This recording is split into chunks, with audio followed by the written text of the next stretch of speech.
आज मेरा एक सीधा सवाल है और ये सवाल मैं उन लोगों से पूछ रहा हूँ जो रहते तो इंडिया में हैं लेकिन जब बात ईरान की आती है तो सबसे ज़्यादा भावुक और इमोशनल हो जाते हैं। अभी मिडल ईस्ट में टेंशन चल रही है। ईरान का टकराव इजराइल और यूएस के साथ चल रहा है और इसी बीच जब ईरान के सुप्रीम लीडर अली खामेनेई की मौत की खबर आई तो दुनिया के कई देशों में लोग सड़कों पर उतर आए और हिंदुस्तान में भी कई शहरों में लोग सड़क पर उतर के आए।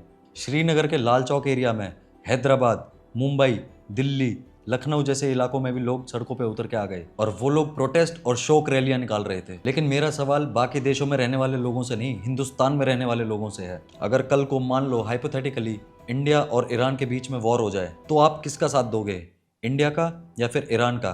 क्योंकि आप रहते इंडिया में हो और आपकी सिक्योरिटी भी इंडियन आर्मी करती है और ये सब इसलिए पॉसिबल है क्योंकि यहाँ पे संविधान लागू है और यही कॉन्स्टिट्यूशन आपको बोलने की आज़ादी देता है, यही कॉन्स्टिट्यूशन आपको अपना रिलीजन फॉलो करने की आज़ादी देता है और यही कॉन्स्टिट्यूशन आपको अपनी बात रखने का हक देता है। लेकिन अगर किसी के दिल में दूसरे देश के लिए इतनी वफादारी हो कि वो अपने देश से भी ऊपर हो जाए तो ये सवाल पूछना लाजमी है। इसीलिए मैं फिर से पूछ रहा हूँ, अगर इंडिया और ईरान आमने सामने खड़े हों तो आपकी लॉयल्टी किसके साथ होगी? उस देश के साथ जहां आप रहते हो या उस देश के साथ जहां से आपका मजहबी और आपका आइडियोलॉजिकल लगाव है? क्योंकि असली पहचान जब ही सामने आती है जब आइडियोलॉजी और देश दोनों में से किसी एक को चुनना होता है।